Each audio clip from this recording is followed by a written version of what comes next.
Assalamualaikum warahmatullahi wabarakatuh.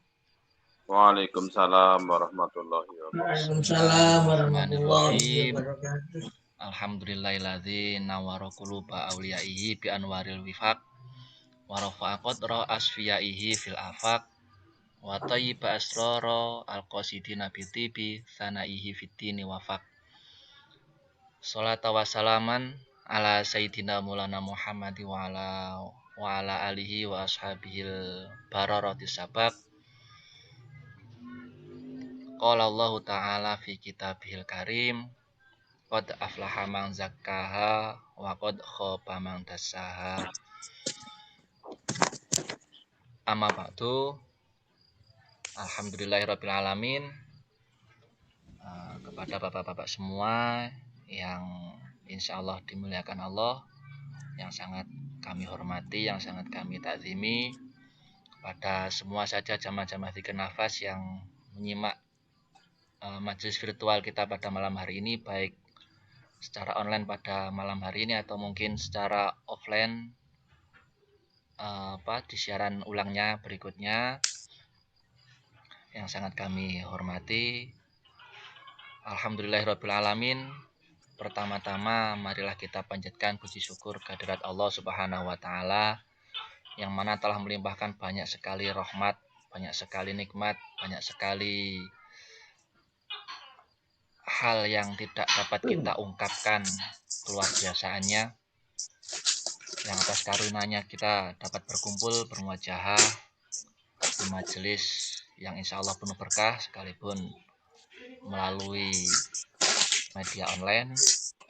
Tapi meskipun begitu insya Allah ini penuh berkah karena muatannya adalah majelis zikir, majelis yang disabdakan oleh Nabi sebagai majelis bagian dari taman-taman surga.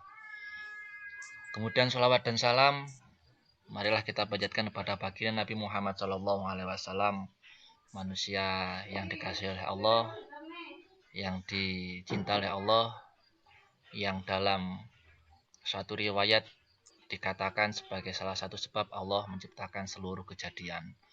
Allahu a'lam bishawab. Biqauli walhamdulillah wa bisholawati rasulillah. Alhamdulillahirabbil alamin. Alhamdulillahirabbil alamin. Alhamdulillahirabbil alamin. Kemudian yang ketiga kalinya, sebelum memasuki baik peracara ataupun acara inti pada malam hari ini, marilah kita sama-sama buka majelis kita pada malam hari ini dengan Ummul Quran, yang mana fadilah daripada Ummul Quran itu sama-sama kita haturkan, kita salurkan, kita mohonkan kepada Allah teruntuk baginda Nabi Muhammad SAW, wa alihi wa zaujatihi wa ashabihi wa li jami' dzurriyyatihi wa li ulama'illah, dan terkhusus kepada guru kita semua yakni Bapak Sito Purwanto Dzikir Nafas, yang melalui lisan beliau akhirnya nikmat zikir yang menjadi muatan sebagaimana disabdakan Nabi tadi, yaitu bagian dari taman-taman surga itu dapat kita rasakan hingga pada malam hari ini dengan metode yang cukup singkat, yaitu zikir nafas sadar Allah. Maka dari itu bapak-bapak, marilah kita mulai acara pada malam hari ini dengan Ummul Quran. Nggih. Langsung saja ila hadratin Nabil Mustafa Muhammadin sallallahu alaihi wasallam wa ala alihi wa azwajihi wa auladihi wa dzurriyyatihi wa ahlul baitil kiram. Lahum al-Fatihah. A'udzu billahi minasyaitonir rajim. Bismillahirrahmanirrahim. Alhamdulillahirabbil alamin arrahmanir rahim. Maliki yaumiddin. Maliki yaumiddin. Iyyaka na'budu wa iyyaka nasta'in. Ihdinas siratal mustaqim. Shiratal ladzina an'amta 'alaihim ghairil maghdubi 'alaihim waladdallin. Amin. Summa ila jami'i ihwanihi minal anbiya wal mursalin wal awliya wasyuhada wassolihin wassahabati wattabi'in wal ulama'il amilin wal musannifin mukhlisin wa jamil mujahidin fi sabilillahi rabbil alamin wal imamul mujahidin wa malikatil muqarrabin khususan ila Syekh Junaid al-Baghdadi, Syekh Yazid al-Bustami, Syekh Hasan al-Basri, Syekh Jalaluddin Rumi, Syekh Abu Hasan al-Azazili, Syekh Muhammad al-Ghazali, wabil khusus ila jami'i mu'assis li jami'ah dzikir nafas fi hadzal balad, wabil khususan ila Syekhina Setia Purwanto Solo ya Allah. Wa nafa'ana bi ulumi wa taraini. Amin. Lahum al-Fatihah. A'udzu billahi minasyaitonir rajim. Bismillahirrahmanirrahim. Bismillahirrahmanirrahim. Bismillahirrahmanirrahim. Alhamdulillahirabbil alamin arrahmanirrahim maliki yaumiddin.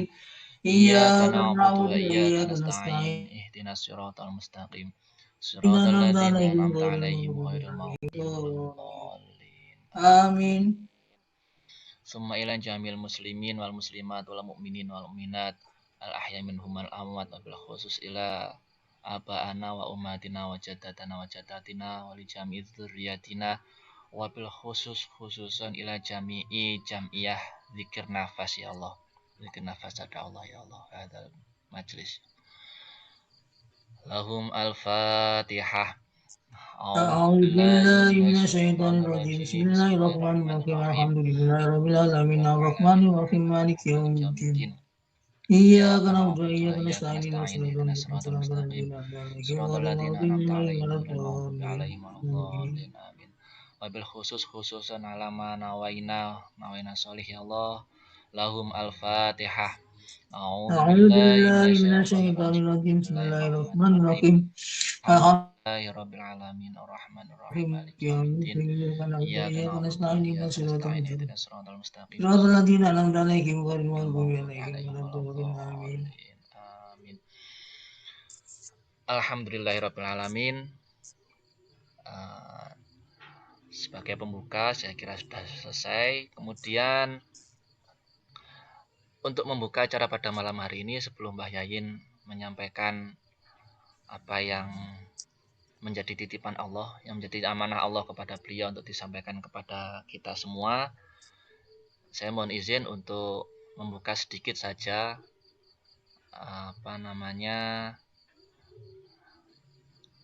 majelis pada malam hari ini. Amin.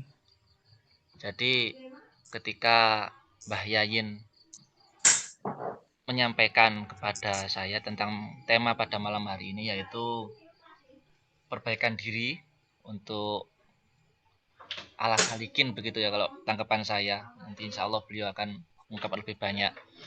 Saya langsung teringat dengan ungkapan dari ini Syekh Muhammad bin Shalih Al-Utsaimin ini rahimahullah ta'ala.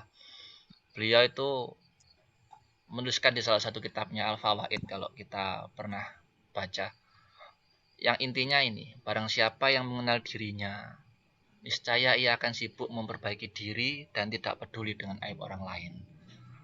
Kemudian barang siapa yang mengenali Rabb-nya, tentu Allah, niscaya ia akan sibuk beribadah kepadanya dan tidak peduli dengan hawa nafsunya.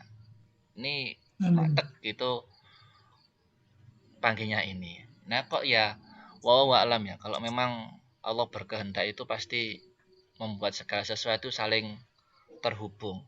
Contohnya tadi di grupnya di NSA 9 itu yang sangat global ya, dari berbagai wilayah.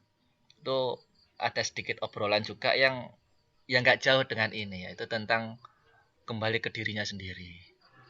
Jadi kalau saya pribadi menangkap kembali kepada diri sendiri, artinya ya tidak lain kita menerima kefitrahan dari Allah terhadap diri kita.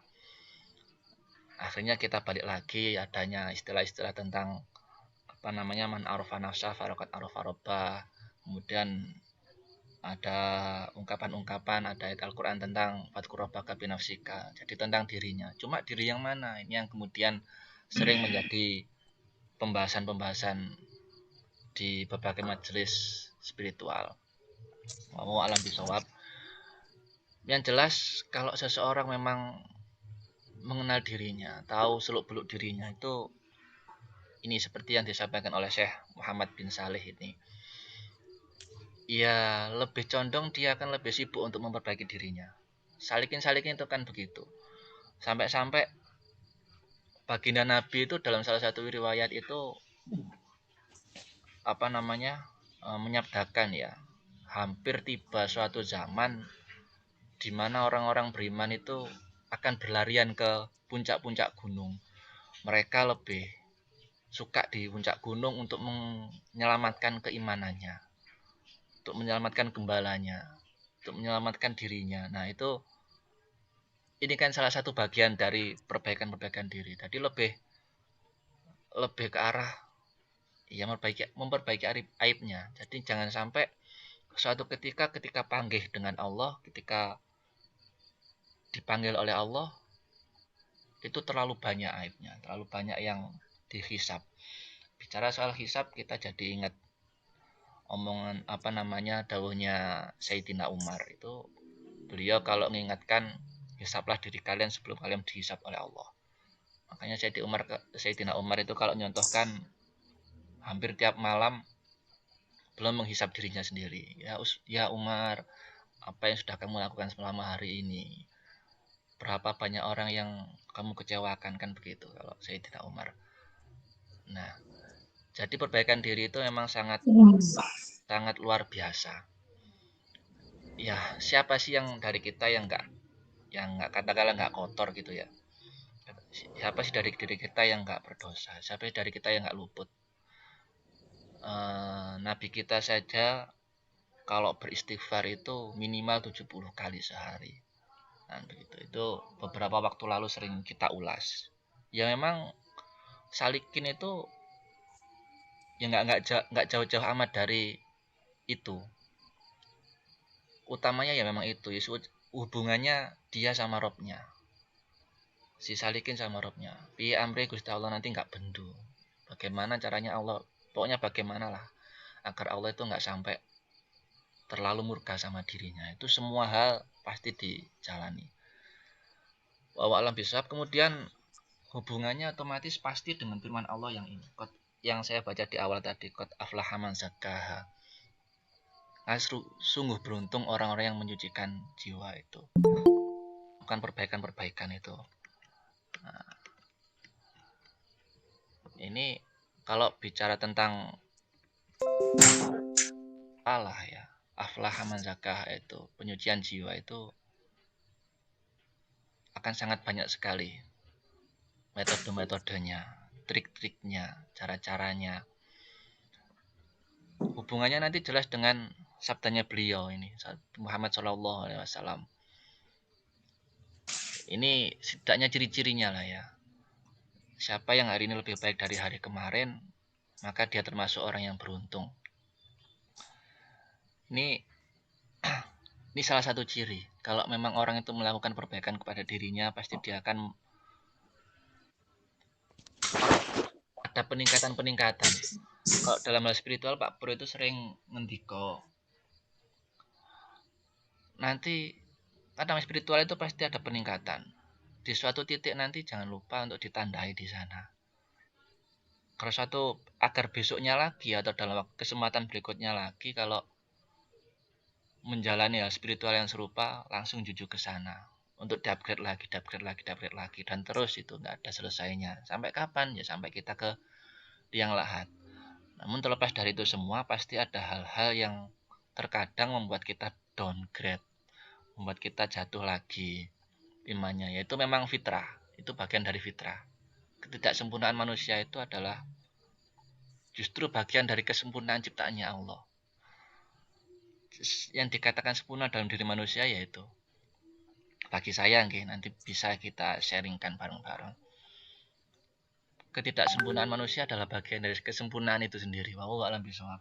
Cuma karena ketika kita nggak mau menerima ketidaksempurnaan kita, itu tandanya kita sombong, dan kesombongan itu yang tidak disukai oleh Allah.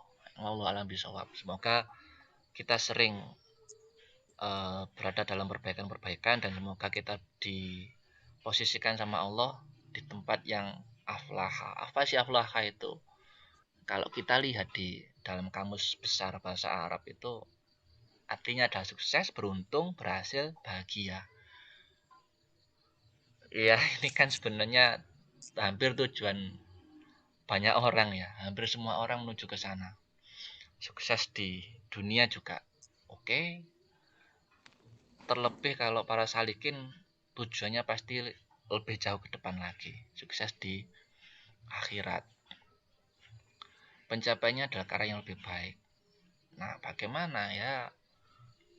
Lah nanti yang insya Allah akan disampaikan oleh Mbah Yayin Aflaha terkait dengan penyucian ini. Yang jelas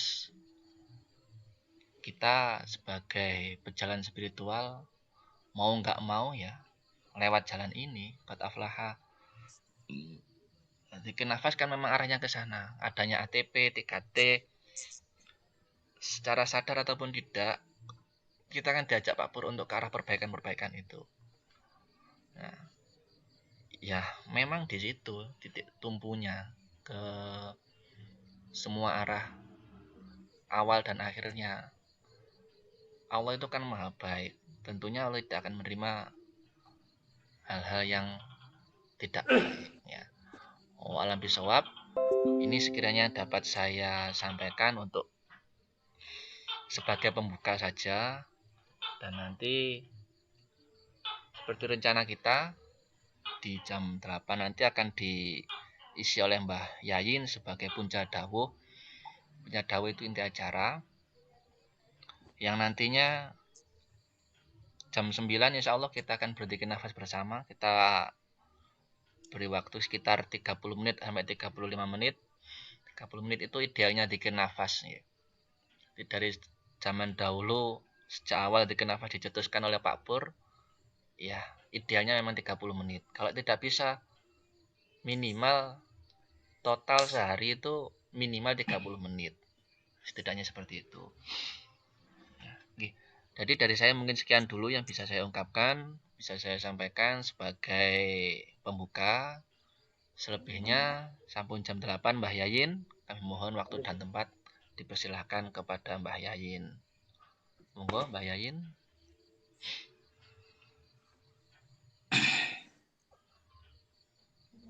Bismillahirrahmanirrahim.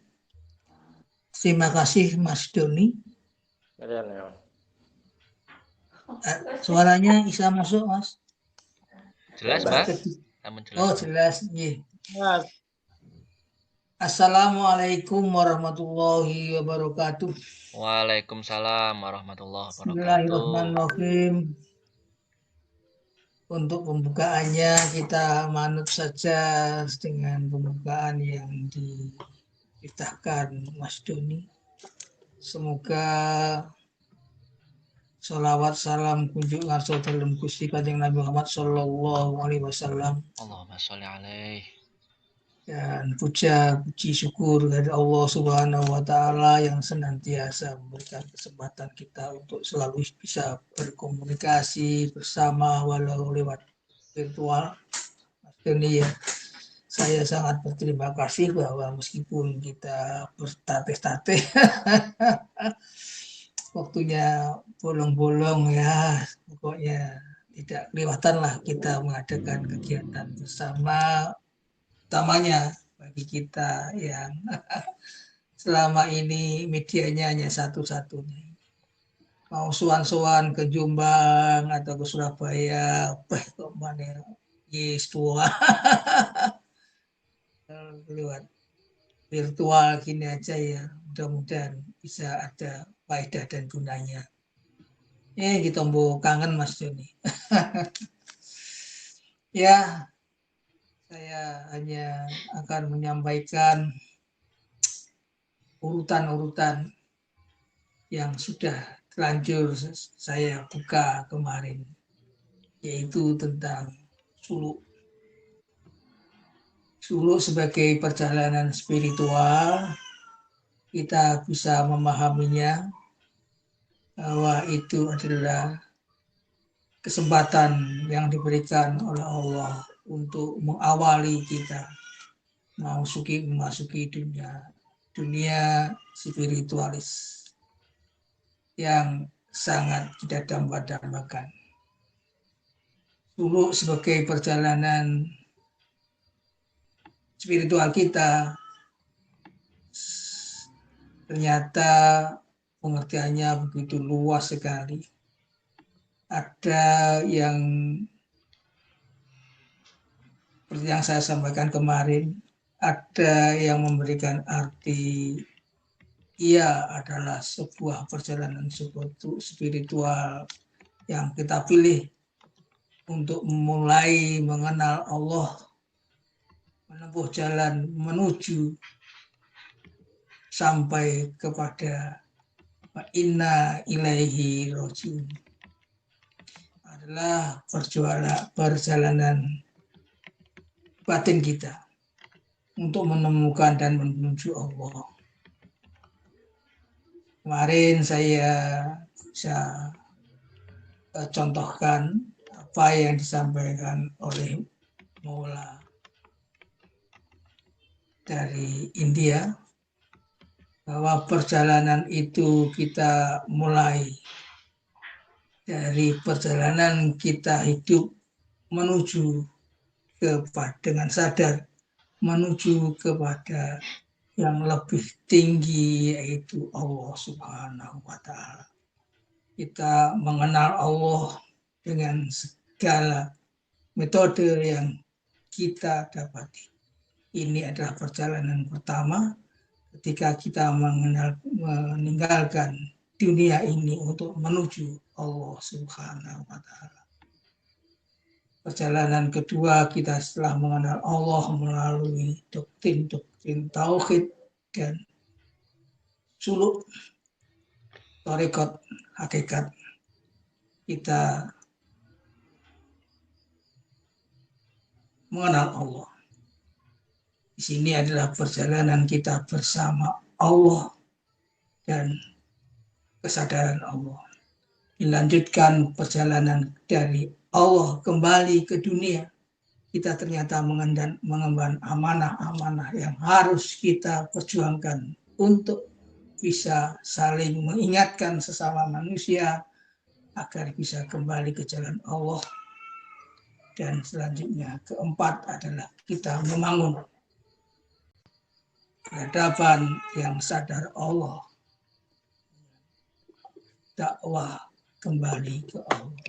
Itulah untayan suluk dalam arti yang luas adalah perjalanan hidup kita minallah ilallah, kembali ke manusia dan berjuang mengembalikan kepada Allah kembali. Di samping itu ada kita mengenal suluk jalan menuju Allah ini, pengertian yang lebih operatif. Artinya sebuah langkah menciptakan cara untuk kembali ke Allah melalui metode pendekatan kesadaran berzikir kepada Allah, laku-laku yang telah dirancang untuk sampai tujuan puncak. Pengalaman itulah yang membuat kita mengerti jalan yang benar dan yang lurus kembali ke Allah, dan nanti mengemban perintah Allah kembali ke umat manusia di khalifatullah fil ard, menjadi legitimator sebagai manusia yang pembebas dari kehancuran, dari pembebas legitimasi kita dari Allah, bahwa meskipun Allah tidak akan menghancurkan, mendatangkan kiamat, manakala masih ada orang yang menyebut asmanya. Inilah nanti kenyataannya adalah kesadaran kita untuk bisa menyelamatkan dunia ini seisinya dari kemurkaan Allah dengan ditutupnya, sudah tidak ada gunanya lagi Allah ada. Alam semesta ini dengan kiamat. Ketika di dunia ini sudah tidak ada orang yang ingat akan Allah, menyebut asma Allah. Itulah pengertian suluk yang selama ini yang bisa saya sampaikan sejak kemarin. Salah satu yang bisa kita petik itu adalah kita lihat suluk-suluk yang dicetuskan oleh Sunan Kalijogo, seperti suluk Kolosebo, itu melukiskan perjalanan spiritual seseorang.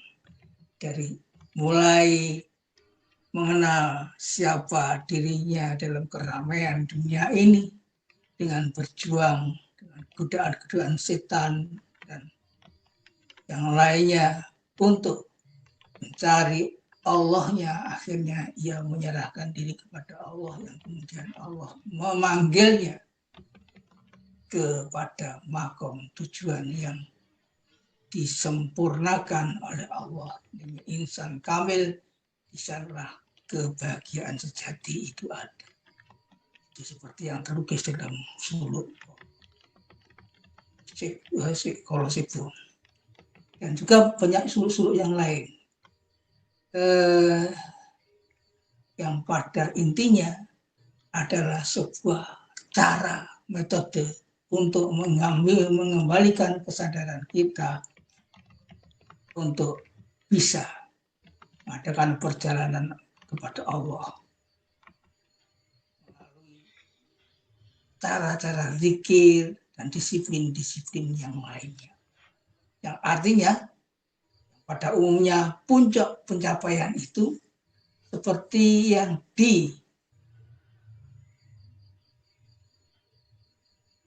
digambarkan kepada kita oleh Sunan Bonang, bahwa tujuan puncak suluk adalah terdapat pada suluk si apa Mas Doni?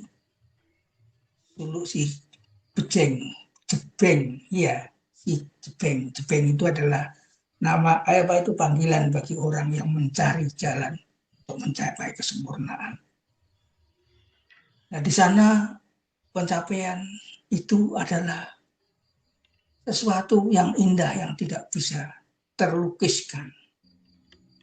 Ia bagaikan api yang memancarkan panas cahaya, namun tidak mengerti apa itu api. Tahunya kita adalah ada api, dan setelah itu api lenyap, maka yang tinggal adalah kesan-kesan yang kita bisa rasakan untuk membawa kita kepada kesadaran yang lebih tinggi. Itu adalah pengalaman spiritual bagi seseorang. Tuliskan dalam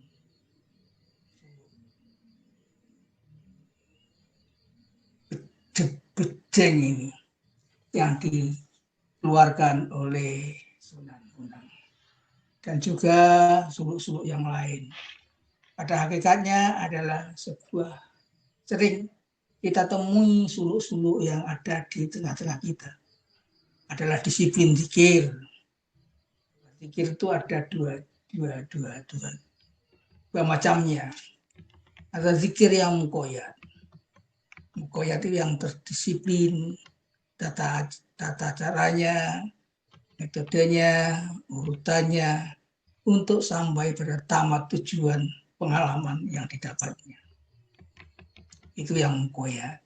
Seperti dalam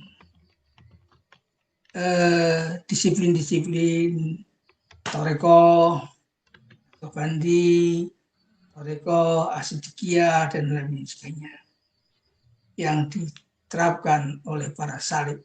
Di sini salib murid. Mohon lebih luas lagi, tidak hanya wirid yang demikian. Makanya dari DNSA ini tidak begitu mengutamakan, tidak begitu memfokuskan pada seremonial apa ini namanya, suluk ini saja, tapi lebih utamakan metode pelatihan untuk menjadi sadar Allah. Bisa dilakukan dengan sendiri atau berjamaah, tapi tetap memakai istilah suluk bagi mereka yang sedang berjalan berzikir. Zikir nafas seperti yang dipakemkan oleh Pak Pur sedemikian itu ada 4 tahapan. Namun pada kenyataannya itu disiplin itu ya seperti yang kita sedang laksanakan sekarang. Bagaimana kita tata cara untuk berpikir sebagai suluk, itu tergantung kita sendiri yang menyusunnya, sehingga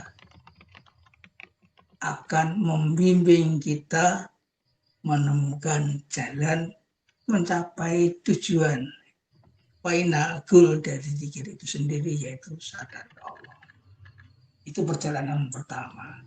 Keduanya, ia adalah untuk sebagai sarana kita meresapi perjalanan ini, perjalanan hidup yang nyata dalam sebuah aplikasi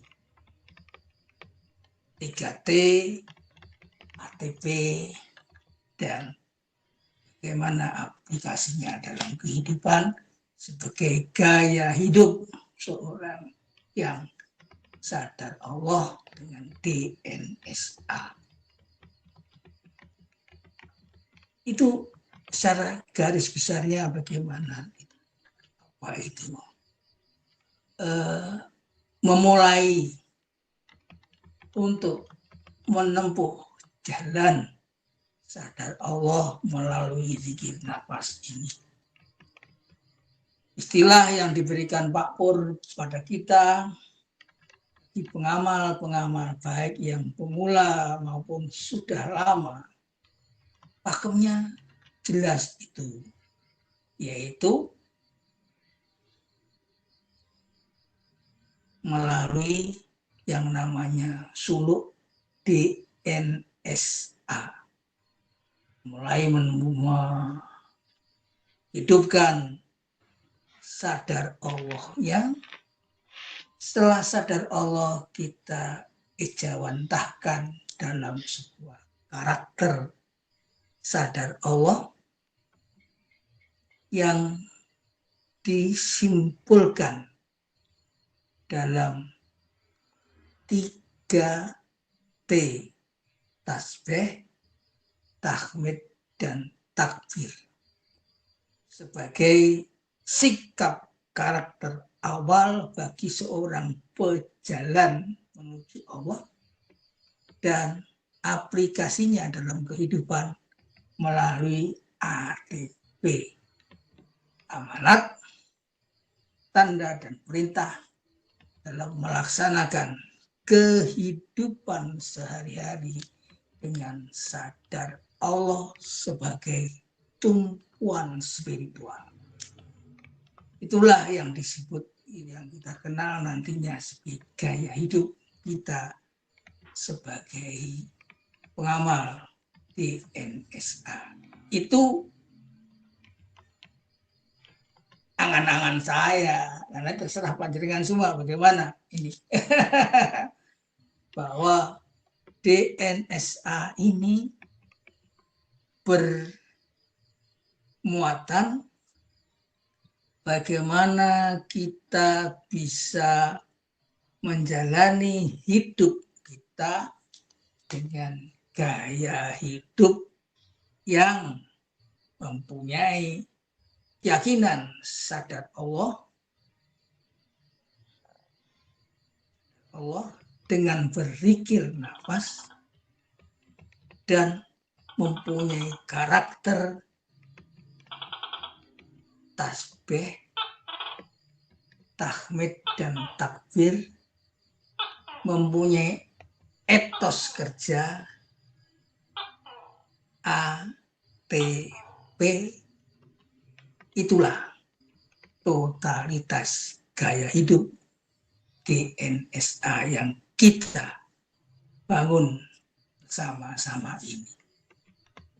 Itu persepsi bayain, terserah panjenengan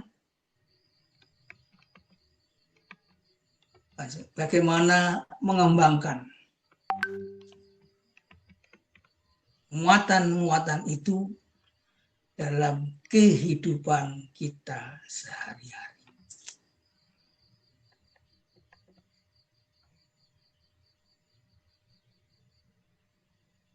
Itu konsepsinya. Marilah kita sekarang kalau kita kemarin mengatakan bahwa apa Mas Doni, bahwa kita mempunyai suluk sebagai langkah awal mempersiapkan diri kita memasuki dunia tasawuf. Apa itu sebenarnya yang saya maksud itu? Coba ini kita mulai memasukinya. Ya benar bahwa dengan sadar Allah kita menyusun kesadaran kita bersama Allah. Bertasawuf, apa yang dikatakan oleh Imam Al-Junaid adalah pada dasarnya adalah memulai kehidupan kita dengan menyatakan keyakinan, memisahkan kesadaran akan Tuhan itu adalah laisa kamislihi syai'un. Masuk tasawuf dengan DNSA, kita diberi konsep oleh Pak Pur untuk sebuah pendekatan tauhid yang bisa kita kenal dengan penegasan tauhid, tahridut tauhid. Tauhid yang dikembangkan di dalam sadar Allah ialah ada 4 tauhid. Tahridut tauhid itu penegasan tauhid yang kita tangkap dari pengenalan sadar Allah kita melalui zikir nafas. Ada 4 menurut saya. Tapi ini saya ingin hanya memisahkan saja, menegaskan saja, bukan memisahkan, menjelaskan dan memisahkan konsepsi-konsepsi tasawuf terapan di dalam belajar berzikir nafas, sehingga kita tidak akan mengalami kekacauan. Di manakah kita menyadari Allah itu ketika kita berpikir Allah?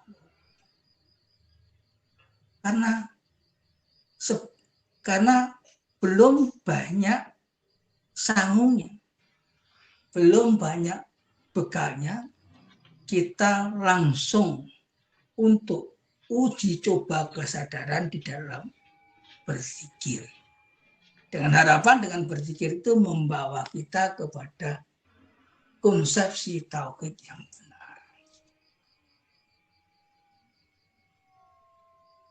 Kita tahu tauhid yang kita jalankan lurus ke Allah. Allah itu apa? Laisa kamitslihi syai'un. Nah, itu. Laisa kamitslihi syai'un. Allah tidak bisa dibayangkan. Ya, laisa kamitslihi syai'un. Tidak bisa dipikirkan, tidak bisa disentuh. Pokoknya Allah itu laisa kamitslihi syai'un. Tapi kenyataannya sebenarnya yang kita kembangkan dalam bertasawuf menurut Imam Junaid itu adalah tahridut tauhid, menegaskan bahwa Allah bertauhid kita itu dengan 4 kategori tauhid. Tauhid yang pertama adalah tauhid ad-dzatiyah. Tauhid mengesahkan Allah. Allah itu esa, tidak sama, laisa kamitslihi, betul laisa kamitslihi. Wujud kita bako. Allah itu adalah bako. Khalafatul khawadisi, yang lain daripada yang lain. Yang tidak sama dengan apa yang baru Itu harus kita tegaskan dulu. Yang nomor 2 adalah tauhid ahadiyah af'aliyah, bahwa Allah itu punya perbuatan yang esa juga.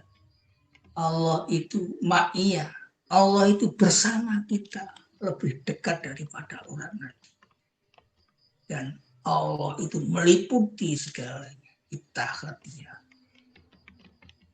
Kita harus mempunyai keyakinan ke dasar tauhid yang demikian itu, sehingga ketika kita masuk dalam mengamalkan zikir nafas, kita akan bisa sudah mempunyai konsepsi tauhid terapan yang bisa kita kembalikan pada sumber-sumber yang benar, yaitu bekal kita bersuluk dalam zikir nafas itu dengan menegaskan tauhid kita bahwa kita adalah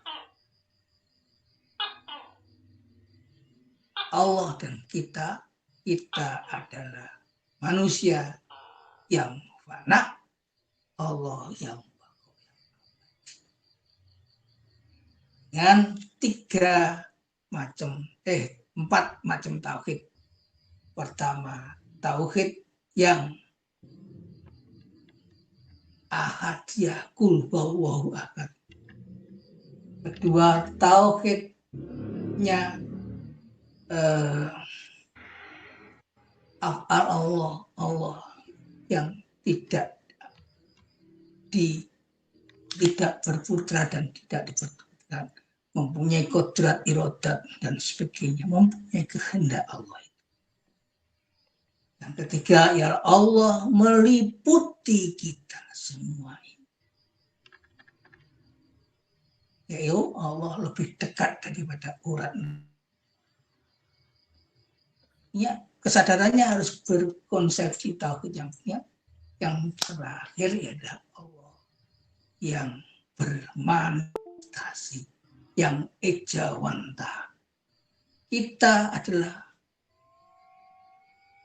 Allah bersama kita. Ittihadiyah, ya Allah adalah manusia adalah ejawan. Kita yakin itu.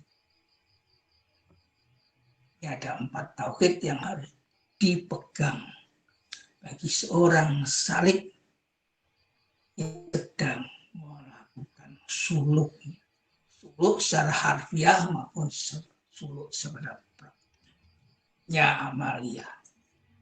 Tanpa itu kita sering mengalami kebingungan bagaimana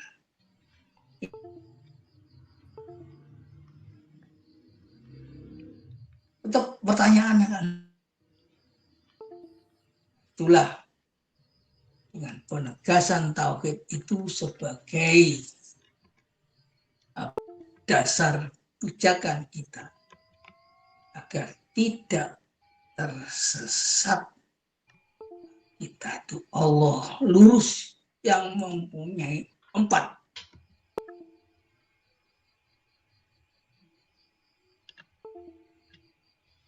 Yakini tadi tidak boleh.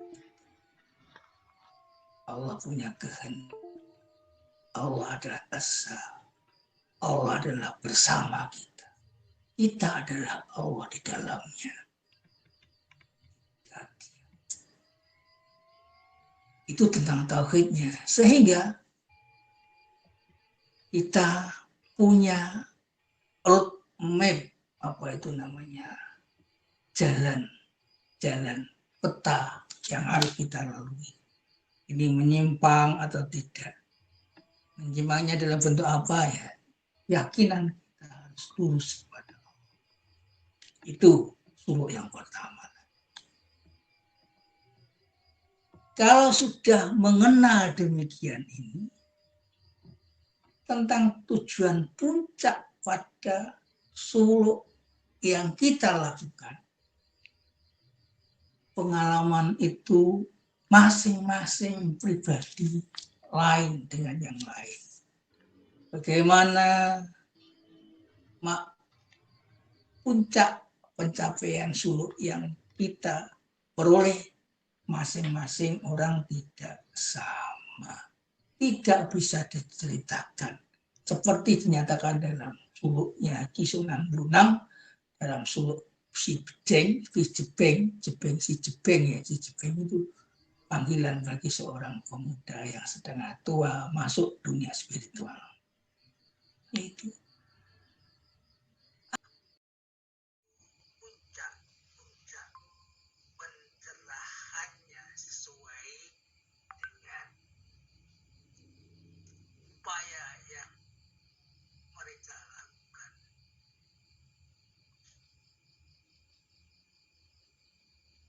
Tiga bentuk aktivitas saling untuk meraih perbaikan. Saya maksud perbaikan ini adalah merupakan degree amal soleh yang harus dikerjakan oleh seorang untuk memelihara pengalaman spiritualnya agar tidak musnah di bawah waktu, tapi semakin cemerlang dengan amal-amal soleh. Dalam arti amal soleh ini adalah perbaikan. Karena yang namanya ilmu yang dikerjakan itu akan membuahkan yang disebut dengan amal soleh. Amal soleh yang dilakukan oleh seorang salih akan membuahkan perbaikan potensi spiritual yang mereka dapatkan. Kuncinya itu aja. Wah, amal soleh, kreditas spiritual seseorang akan meningkat ketika ia mengamalkan, mengerjakan perbaikan itu disebut dengan amal soleh.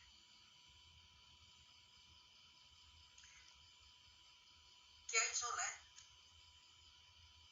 menuntun kita dengan tiga bentuk amal soleh untuk memelihara potensi spiritual yang telah kita dapatkan melalui suluk.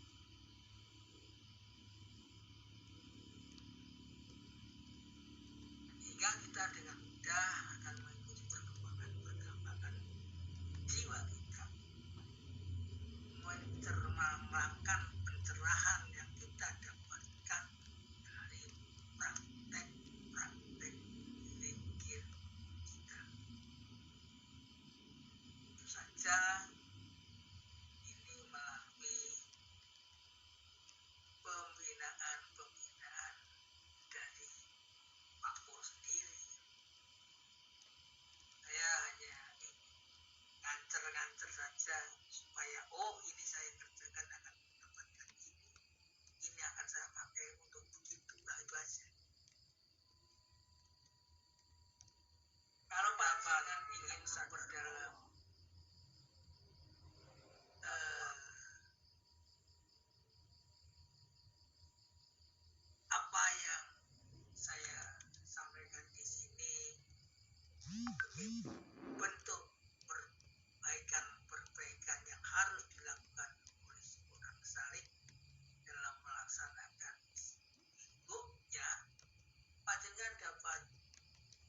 tidak ada gunanya, tapi ini hanya untuk sebuah ilustrasi pegangan praktis kita melakukan, kita terjun di dalam tasawuf terapan sesuai dengan apa yang diberikan oleh Kiai Soleh.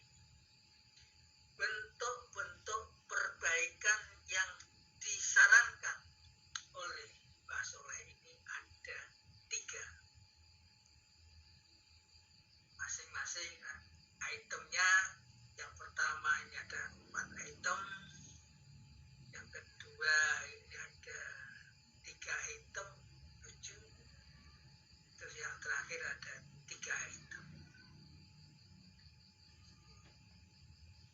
10 macam.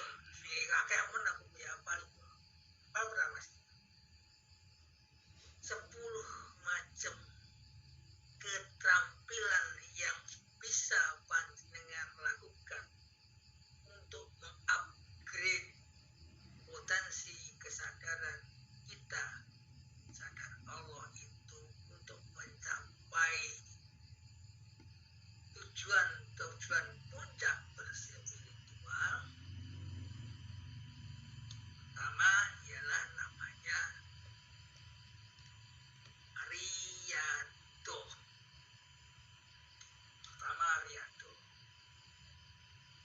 Riyadhah itu kata lain dengan selalu mengadakan pelatihan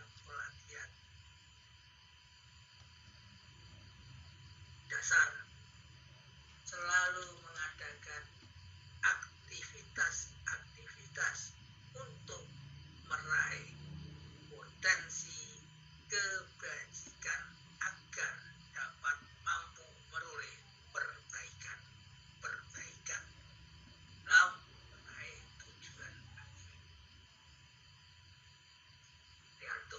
Riyadhah ini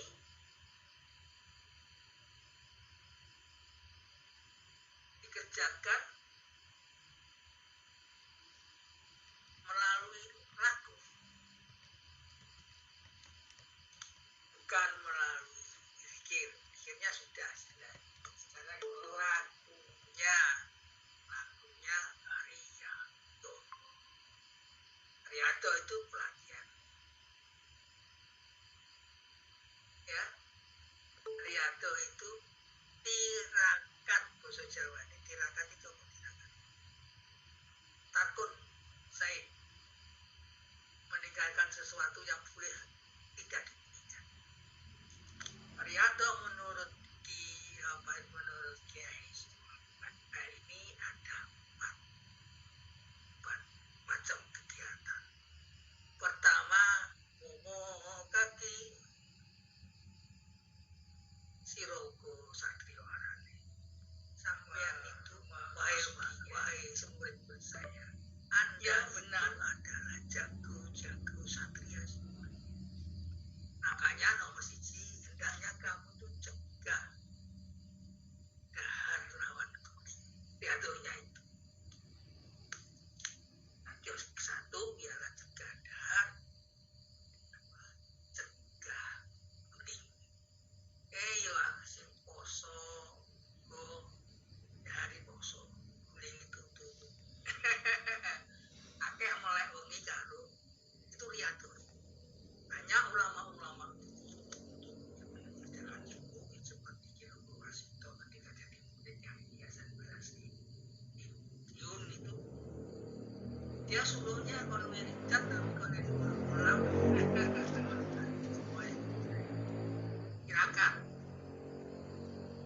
Tirakat itu adalah cegah dahar lawan. Ini nggak ada paketnya, yang penting ya wis bagian makan karo bagian turu lah. Makanya sudah ben iso mengendalikan hawa nafsu. Kalau tidur juga sudah sambil lakukan doa malam dan lain-lain. Itu memberi kesempatan untuk berpikir kepada Allah dengan seluas-luasnya.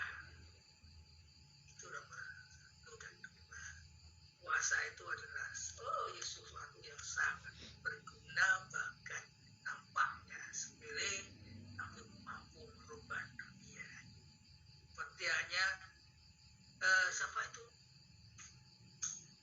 puasanya si Patih Gajah Mada, puasa tidak makan palapa sebelum menaklukkan Nusantara. Itu Mahatma Gandhi, saya tidak akan muker, tidak asal medot puasa ini kalau kamu semua berperang antara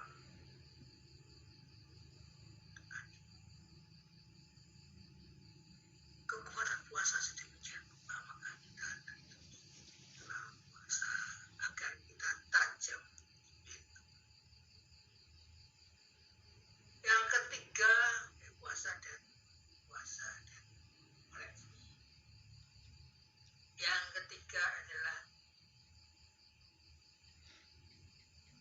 mengurangi aktivitas sosialisasi, ya, itu muslah tapi rame dan sebagainya, mengurangi ngomong yang banyak dan sebagainya. 1, 2, 3, 4 ini adalah yang namanya arihato.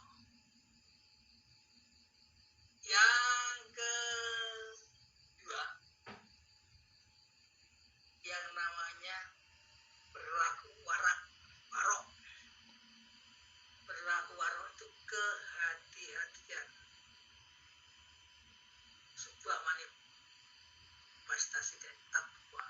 Hati-hati, apa seperti yang disampaikan oleh Sayyidina Umar, yang namanya takwa itu adalah digambarkan ketika kita masuk jalan yang berduri. Bagaimana ini?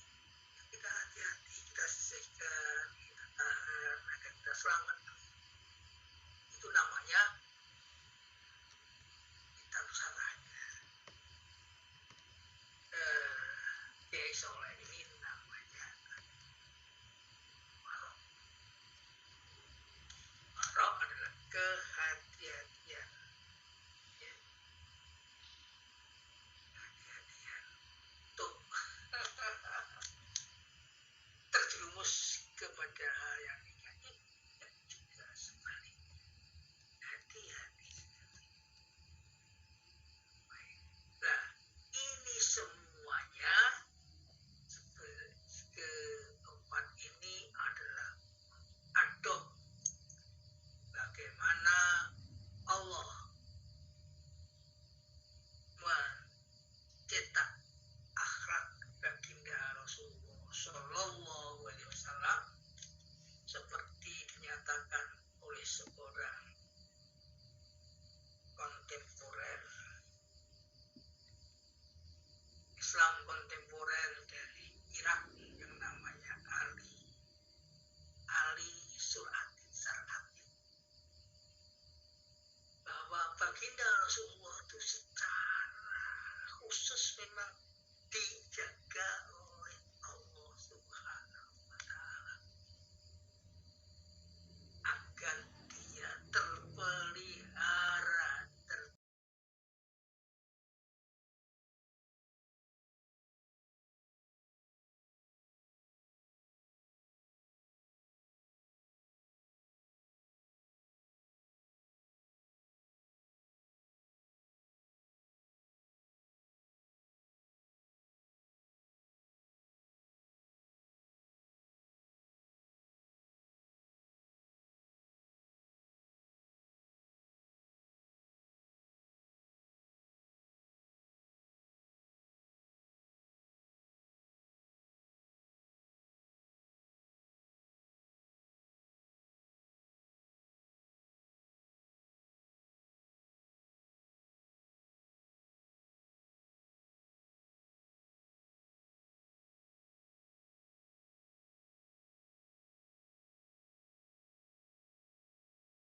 oleh Allah Subhanahu wa Ta'ala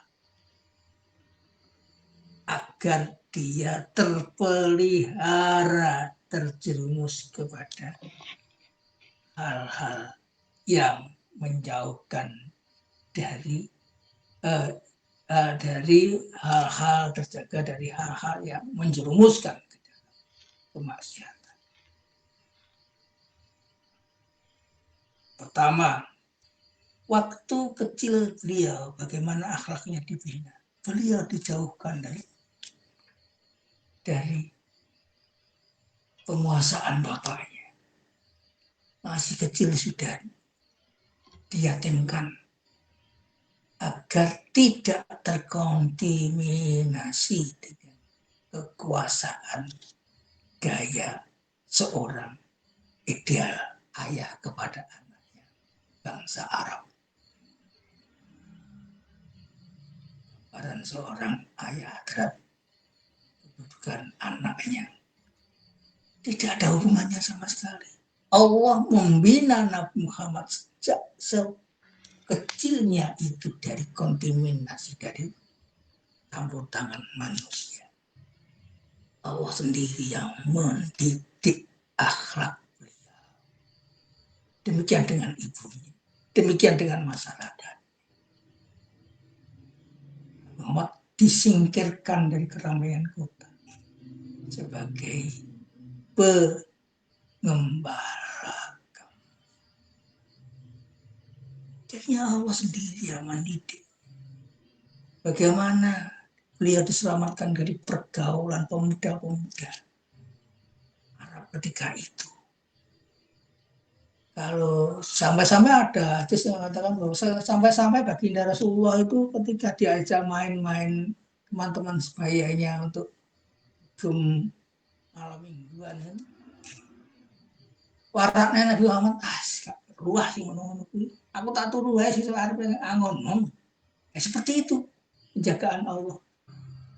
Kalau seorang salik bisa berserah diri kepada Allah seperti baginda Rasulullah dididik langsung, terbukalah pintu-pintu hidayah bagi seorang salik untuk menemukan petunjuk dari Allah itu langsung. Pemeliharaan Allah seperti Allah mendidik baginda Rasulullah SAW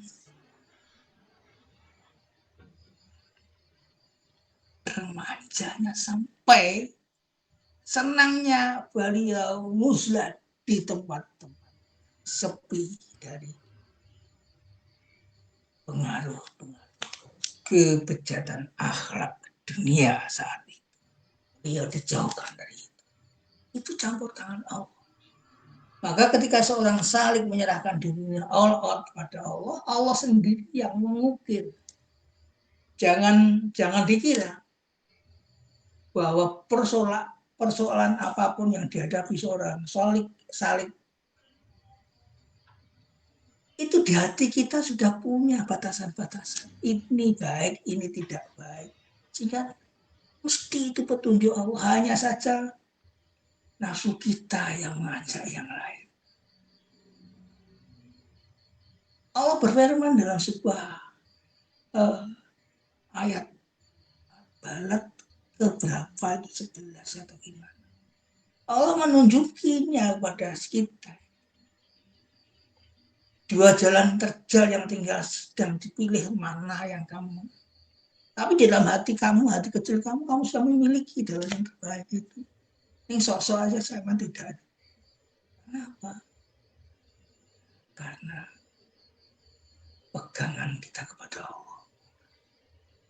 Maka kalau seorang salik yakin betul bahwa ini adalah di tangan Allah semuanya, apapun Allah akan menunjuki dua jalan yang sama-sama potensial di seorang salik untuk melakukan kebaikan. Itu adalah anugerah. Katanya si darat.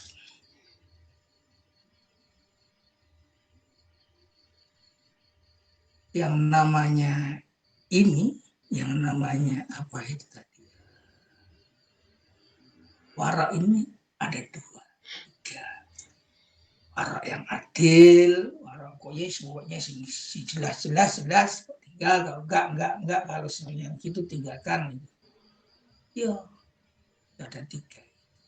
Samar ada yang harus ditinggalkan. Dan yang 2 terakhir ialah ikhlas. Ikhlas itu ialah baik ikhlas secara tauhid, keyakinan, dan ikhlas secara amalia. Ketika kita berhubungan dengan Allah, itu ada 3 tingkatan. Bagaimana hubungan kita dengan Allah itu terjamin? Kalau kita berhubungannya hanya untuk apa? Untuk kewajiban. Ya gugurlah kewajiban, kita tidak dapat apa-apa. Kalau kata sekedar memenuhi kebutuhan kita, ya sudah butuh, ya sudah selesai. Itu tingkat yang kedua. Tingkat ketiga yang tertinggi adalah lillahi ta'ala, cinta. Tidak ada pamrih di antara kita. Itu sudah. Itu tingkatannya begitu. Nah, 10 petunjuk. Petunjuk apa? Kiai Soleh Darat, guru spiritual Islam modern, terapan yang kita warisi dengan sebuah kitab namanya kitab Sarah Hikam. Kitabnya tipis, Pikun Jawa. Mudah-mudahan itu saja Mas Doni yang bisa kita berikan, sekedar kauruh sapolo kita. Ya, kauruh sepolo itu ya sepolo, itu aja, agar kita bisa melakukan perbaikan setelah melakukan subuh dan membina, menyempurnakan kita menuju pada pencerahan yang insan kamil, tergantung kita kembangkan sendiri melalui bacaan kitabnya. Yang saya tunjukin sekarang ini adalah kitab tipis, banyak dijual tulisan Arab itunya. Kiai Soleh Darat. Mudah-mudahan ada faedah dan gunanya, hanya untuk referensi kita meningkatkan kualitas zikir nawas kita, kualitas 3T kita, kualitas ATP kita, untuk menuju kepada penghambaan kita kepada Allah benar. Astagfirullahaladzim. Maka Mas Dani, Baik. Apa yang saya sampaikan. Amin. Terima kasih Mbak Yayin. Assalamualaikum warahmatullahi wabarakatuh. Waalaikumsalam warahmatullahi wabarakatuh. Terima kasih Mbak Yayin untuk memulai zikir nafas kita, disuguhi banyak hal nih. Ini muatannya cukup luar biasa. Meskipun ada hambatan, tapi insya Allah masih penuh berkah. Amin Mas Adi. Amin. Terima kasih sangat Mbak Yain, luar biasa tadi uraiannya. Insya Allah nanti lebih menyemangati kita, lebih memantapkan kita untuk lebih seneng sama riyadhah bitorikil zikir nafas sadar Allah. Oke, baik bapak-bapak, ibu-ibu dimanapun panjenengan semua berada, baik yang online langsung atau nanti yang mendengar siaran ulangnya.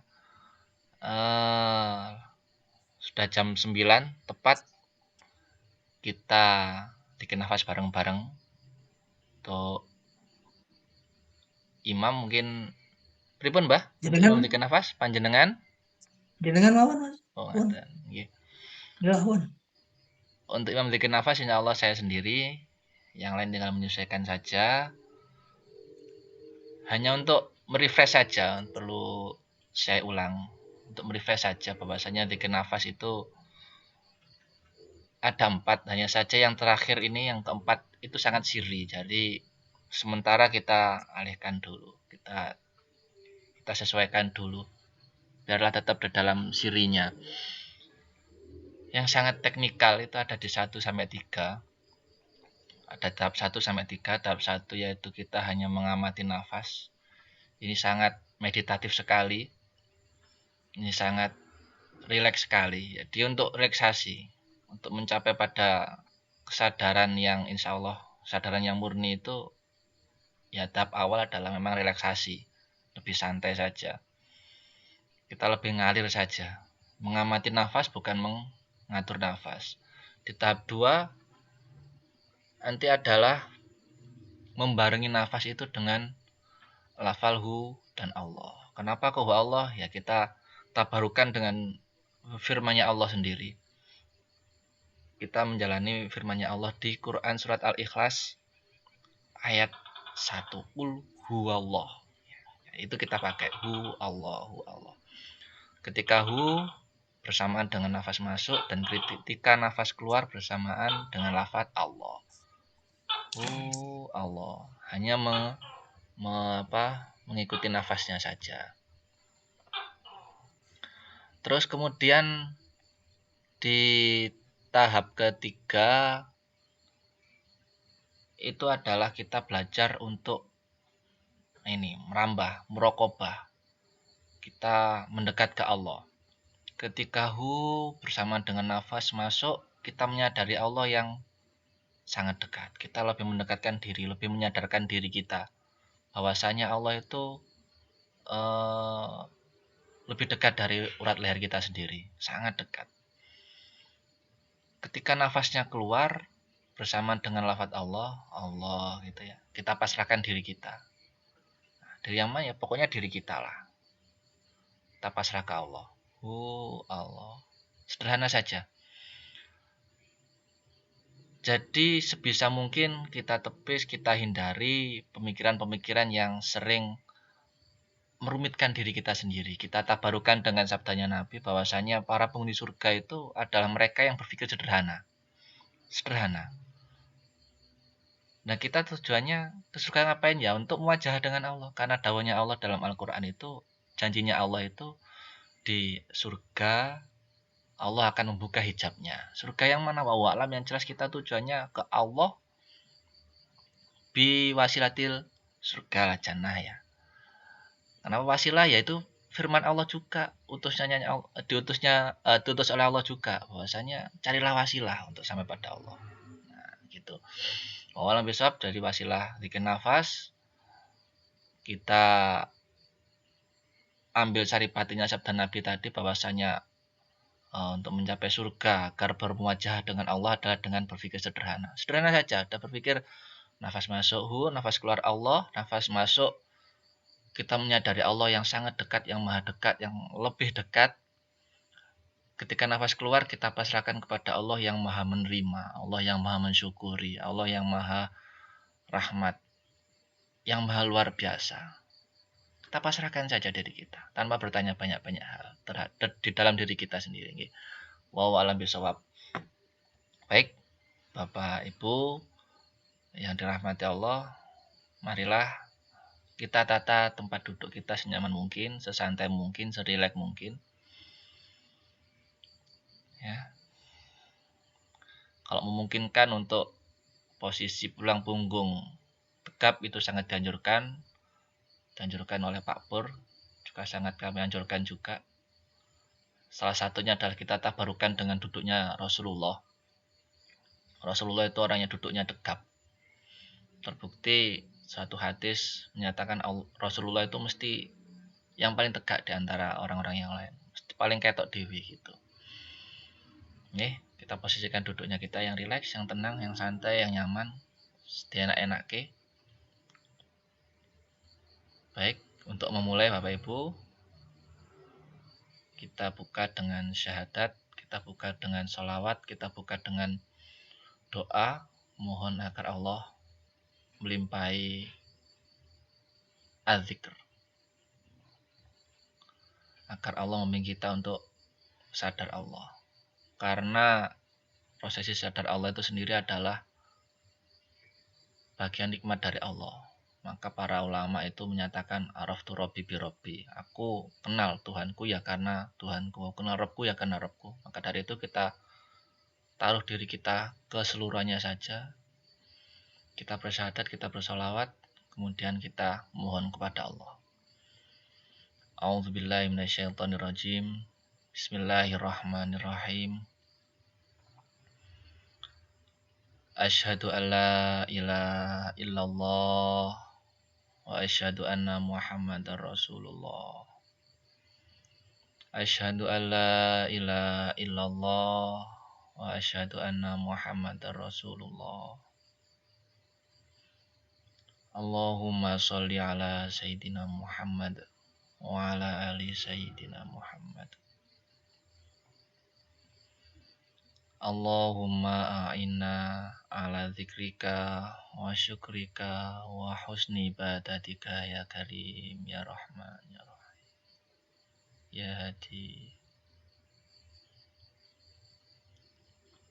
Bismillahirrahmanirrahim.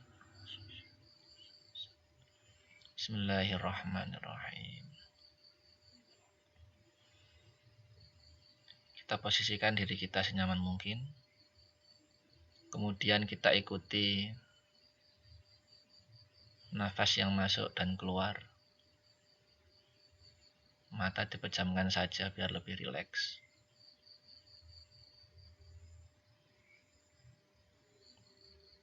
Nafas masuk kita ikuti, kita perhatikan. Demikian juga ketika nafasnya keluar. Diamati saja.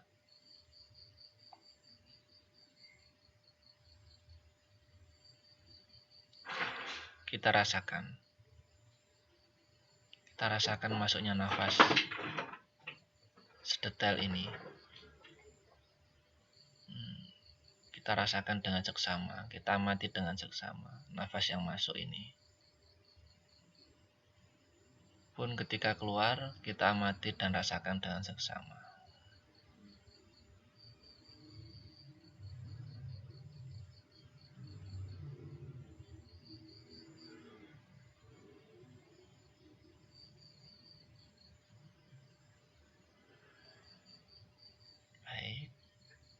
Betul, dinikmati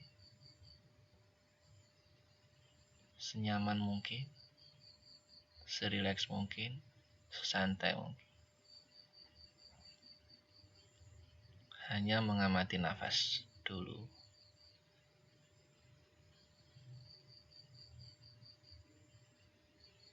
Santai saja, tidak usah gopoh.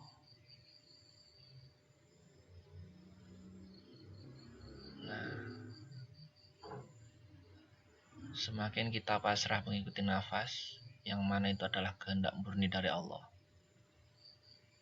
Ya, nafas itu adalah tali Allah. Maka dalam Al-Quran kan dikatakan, berpeganglah kalian kepada Allah. Ya. Ini tali Allah. Kenapa dikatakan tali Allah?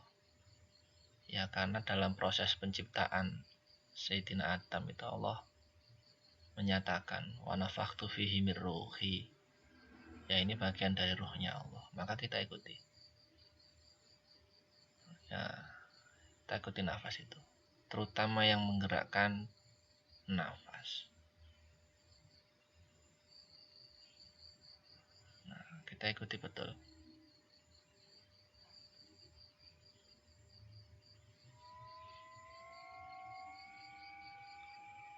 Begitu kita ikuti, semakin kita ikuti, semakin rileks, semakin tenang. Al-mutmainnah.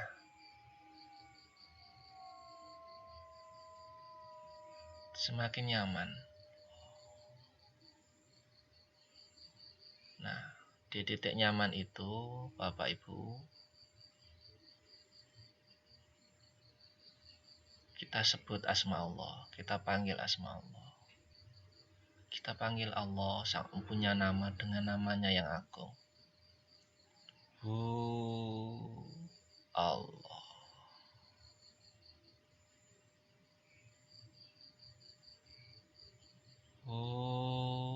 Ketika nafas itu masuk. Allah.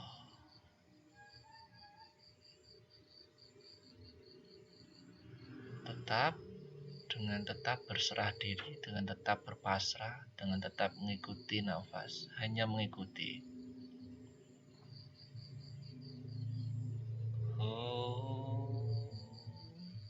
Allah.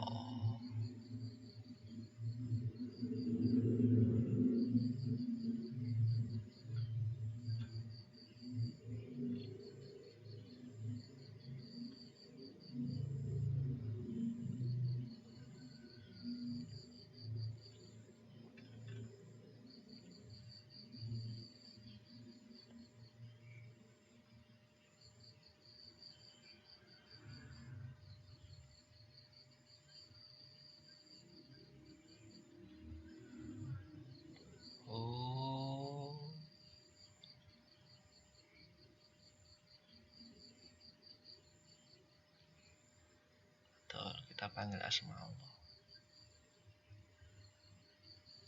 Kemudian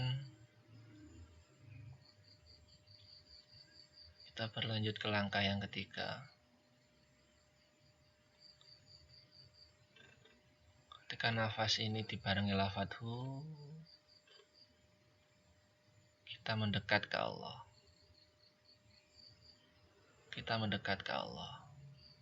Kita menyadari Allah. Kita sadari Allah yang maha dekat. Kita sadari Allah yang laisa kamitslihi syai'un. Kita sadari Allah yang maha lebih, yang maha, yang paling, yang lebih, yang tidak serupa dengan apapun. Kita dekatkan diri kita ke Allah. Sembari memanggil asmanya, kita dekatkan diri kita ke Allah. Lebih menyadari Allah. Allah.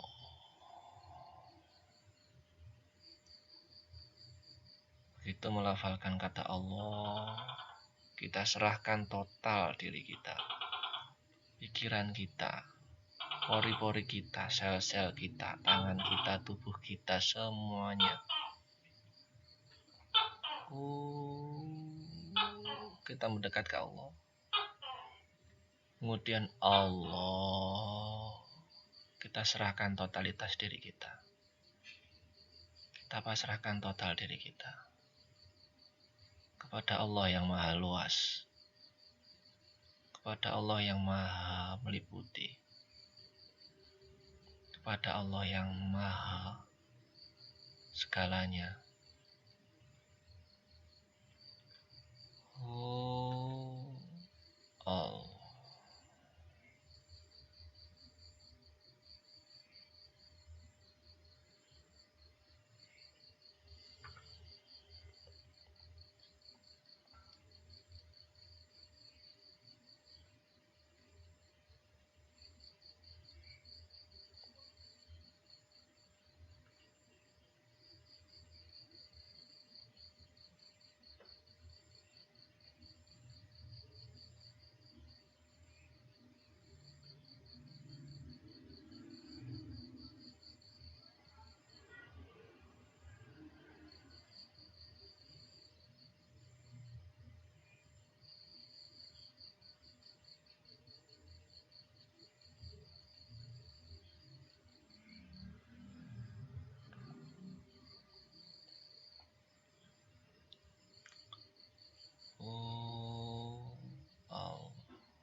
Kita sadari Allah yang maha dekat.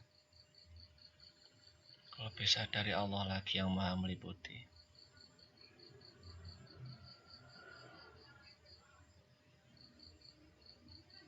Allah.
Terus mendekat Bapak Ibu. Oh. Terus lebih sadar ke Allahnya. Setiap tarikan nafas, setiap nafas masuk, biarkan diri kita lebih menyadari Allah. Biarkan diri kita lebih menyadari Allah. Sadar kepada Sang Pemilik hidup, Sang Pemilik kehidupan. Allah. Lalu kita pasrahkan total seluruh diri kita, seluruh amal-amal kita, seluruh problem-problem kita, seluruh pikiran, seluruh beban, seluruh apa saja. Kita pasrahkan total ke Allah.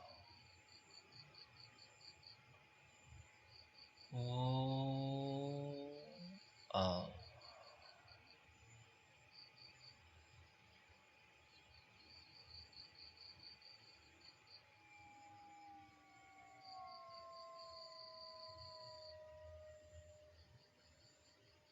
Terus mendekat, semakin mendekat ke Allah. Zat yang laisa kamisli syai'un.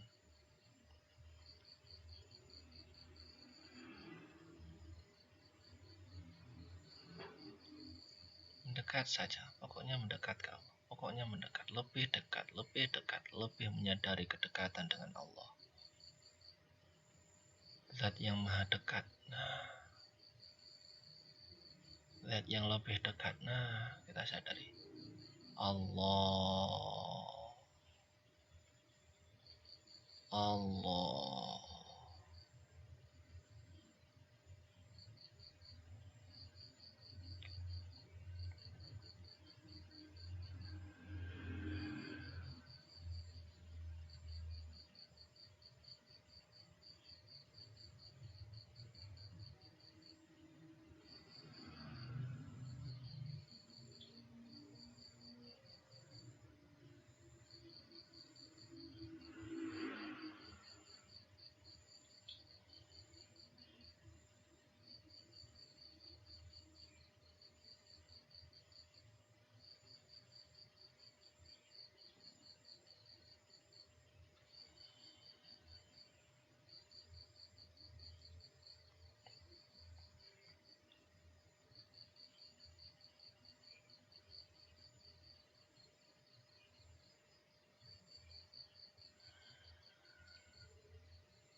Itu mulai muncul pikir-pikiran, kita abaikan.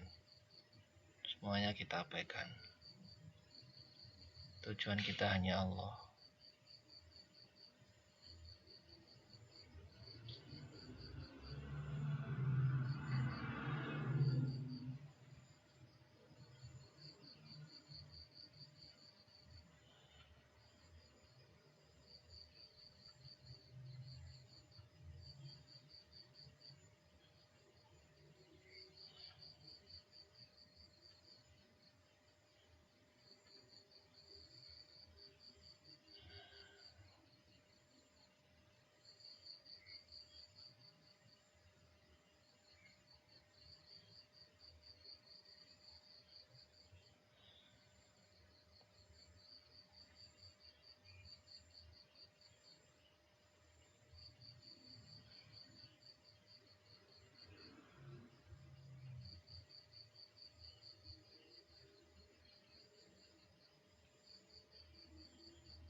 Silakan dilanjutkan terus ke Allah.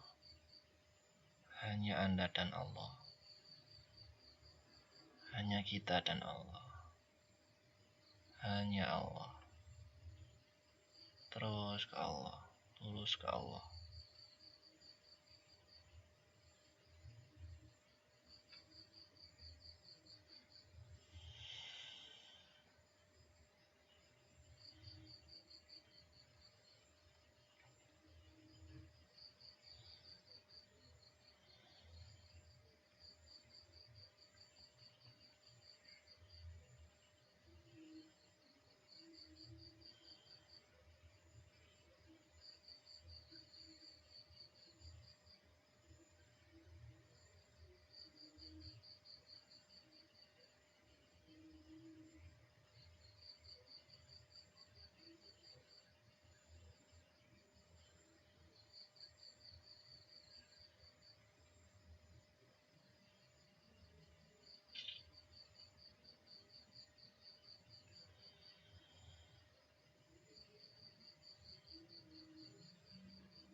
Astagfirullah.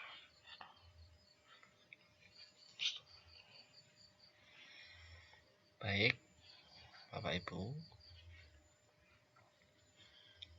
Kita cukupkan dulu di sini. Kita syukuri apa saja yang kita terima dari Allah pada latihan kali ini. Pada 3 nafas kali ini.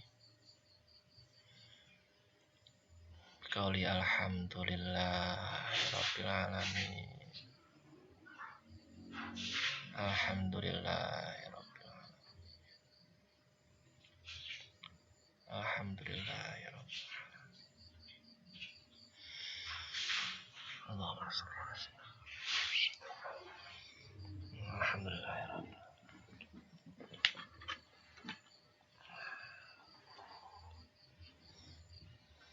Oke, Bapak-bapak, saya Doni Ferdian dari Jombang, barangkali ada yang belum kenal, selaku admin ya, admin di grup di majelis ini. Saya mohon maaf sebesar-besarnya terkait banyak teknis yang kurang tepat atau apa saja hal yang mungkin kurang berkenan di hati Bapak Ibu sekalian. Amin. Saya pribadi mohon maaf, mewakili Mbak Yen juga mohon maaf untuk menutup acara pada malam hari ini. Mari kita sama-sama baca doa kafaratul majelis 3 kali. Semoga Allah ridho dengan pertemuan kita. Bismillahirrahmanirrahim. Subhanakallahumma wa bihamdik. Asyhadu alla ilaha illa anta astaghfiruka wa atubu ilaik. Oke, dari sekian dulu Bapak-bapak. Mohon maaf kurang lebihnya. Akhirul kalam ihdinas siratal mustaqim. Wassalamualaikum warahmatullahi wabarakatuh. Waalaikumsalam warahmatullahi wabarakatuh.